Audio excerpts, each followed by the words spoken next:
We've just talked about some examples of international versus domestic hunger in the US and abroad. And I want to bring it now down to a very particular example of a country that I was based in up until a few years ago before I took up this current position here with this hunger course at Auburn University. I was previously WFP country director and representative in the country of Bangladesh, which is in Southeast Asia. You'll recall before we talked about the various countries and such, and the issues with malnutrition and how we categorize them. Bangladesh, of course, being in Southeast Asia, which is right there.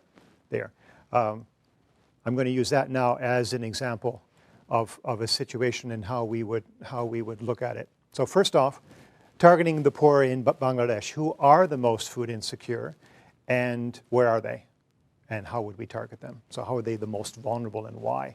First off, thing to look at is the figure at the top of the page there, which is the 148 million, 147 million. 147 million is the population of the entire country. The country is roughly the size of the state of Indiana. State of Indiana, all think of that size, and the population of state of Indiana is probably 5 million, I would suspect. And the population of Bangladesh is half of that of the US, all crunched into an area the size of the state of Indiana. Gives you an idea right at the beginning of one of the key challenges, which is simply very, very dense population everywhere in the country. And living there, you really feel it. You feel that people are everywhere.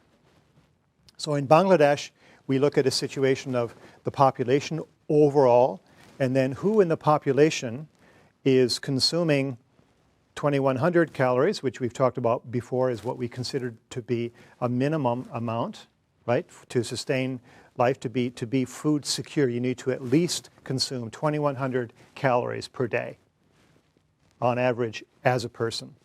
In a country like Bangladesh, you can see the poverty line then, and that's what we consider the poverty line, is everyone below that is considered to be hungry, the hungry poor. And we have another category at 1,800 calories per day, which is the ultra poor. And in a place like Bangladesh, that is then 20 million plus who are the ultra poor. And they are the poorest of the poor of those in this category, which is a very large segment of the population overall. They will be those worst affected, typically, again, women, children, disenfranchised, minorities, tribal people, and they are the ones who are in serious, serious situation. At 1,800 calories a day on average, that is not sustainable longer term. Someone like myself will lose a bit of weight, which is a good thing. But down the road, if you develop a cold, some small ailment, again, minor ailment that if you're otherwise healthy, you would easily get over and easily recover from, that can be very dangerous when you're malnourished to this extent. And it can be very, very critical to your life, to the point where you may well not recover from a very simple common cold, which could well develop in something like pneumonia, and then you're finished. So our concern is then the ultra poor, in particular in a country like Bangladesh, trying to bring the population up a bit so that once that they receive more calories that they can depend on, that they come up to this level, and at least they're at the minimum poverty level. And you can see the challenge. It's a huge, huge undertaking and very daunting in a country the size of Bangladesh. And then stepping back off the slide here, I can show you then the income graph for those of you who study economics. This gives you an idea of the concept that we discussed before concerning income versus the percentage of income spent on food. So the higher your income, the lower you're going to spend, the lower amount you're going to spend on food, right? And then as you go down the graph, the more income you'll spend on food, the poorer you will be. And again, so when you're the poorest of the poor at 1,800 kilocalories, as you can see on the graph, you're spending easily 70 to 80% of your income on your next meal. So what we're trying to do in Bangladesh is simply work with the communities up to that next level, as I mentioned, with the local NGO communities, the non-governmental organizations, to help them increase their caloric intake through income-generating activities where they learn basic skills and such, so that their labor is worth more and they're able to feed their families. So in a country like Bangladesh, food security situation would be very specifically, the national deficit is about 2.4 million tons of food. And that's about 9% total of what their needs are. So it's a country very, very fertile that produces a fair amount of their needs, but they still need to then import that 9%. So they have to have a viable economy so they're able to do so. Access, again, is a key issue. We've all learned this from the previous discussion. It's a key concept in food security. There needs to be access to food. And for many of the population that we've been talking about, primarily the problem again is lack of income and purchasing power. Many of the poorest do not have access to land and are living in the city of Dhaka, which is well on its way to become one of the largest cities in Asia. It was built for 500,000 people at the colonial times during the British period, and is today a population of almost 20 million just in the city itself. And then finally, utilization. As we mentioned earlier, many of these people that we target among the ultra poor, as we call them in Bangladesh, who are consuming the 1,800 calories or less, the calories that they do consume often are very, very poorly utilized by their bodies because of their underlying malnutrition issues. Now, the key things we need to look at in a country like Bangladesh is the issues of flood, river erosion, and cyclone. It is a country that is very, very vulnerable to natural disasters. It is a delta, a river delta. Think the Mississippi River, one big delta where New Orleans is. In this case, the two major rivers of Asia, the Brahmaputra and the Ganges, empty into the Bay of Bengal here at the bottom, and they flow through and they flood on a regular basis. And flooding, again, is not necessarily a bad thing. It's a situation where it replenishes the soil, and Bangladesh is one of the most fertile countries in the world. But the problem, of course, is that there are many, many people.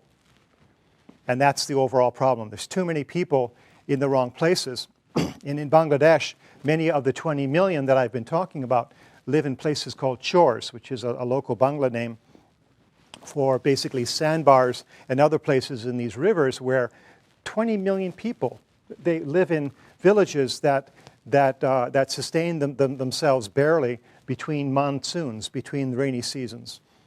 This is a picture of the high water mark in Bangladesh at the time when I was there in September of '03, and Dhaka is right there where the tip of my finger is. And even we were underwater in our house around the yard.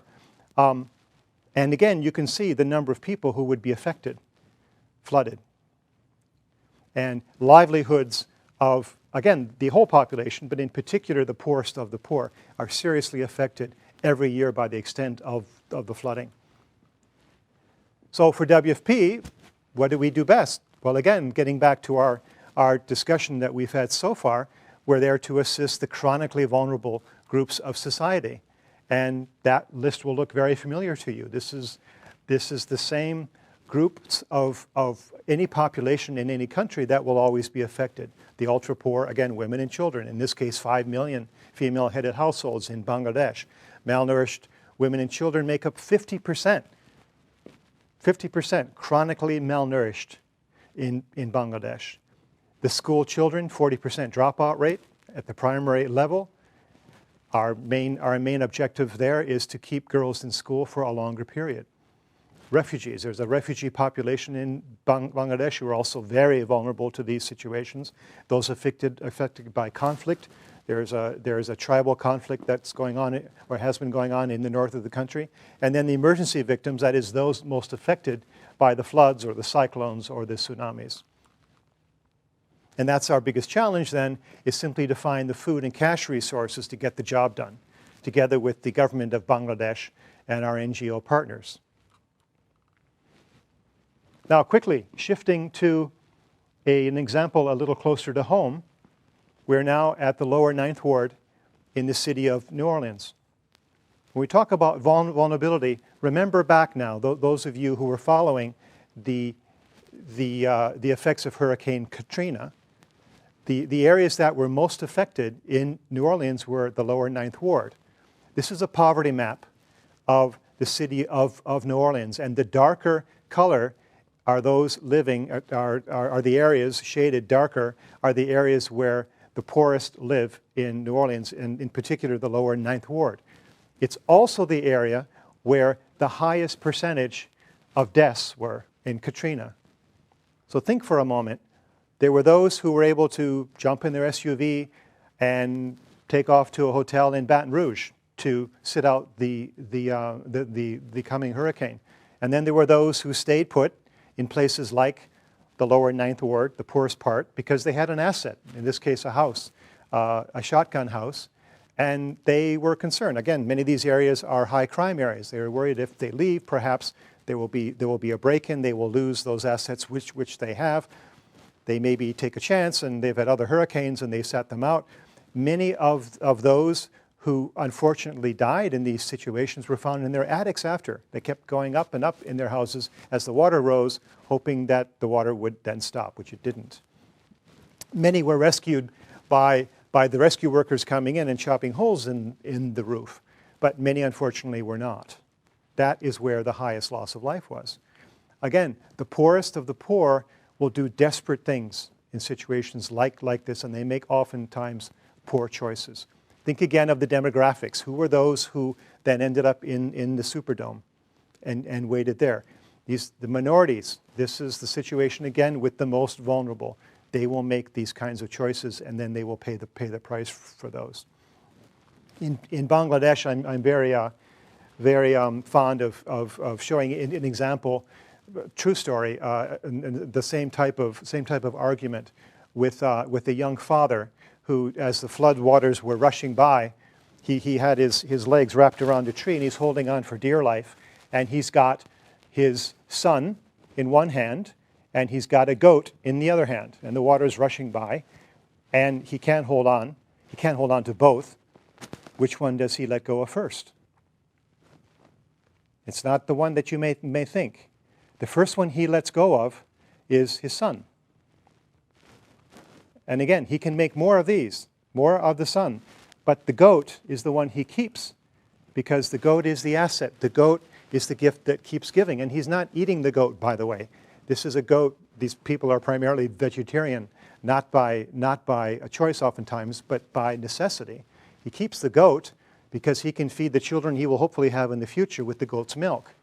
These are the kind of choices that the hungry poor often make. Not the best choices, not good choices, but they do what they have to do simply to survive. And it can often be very, very heartbreaking.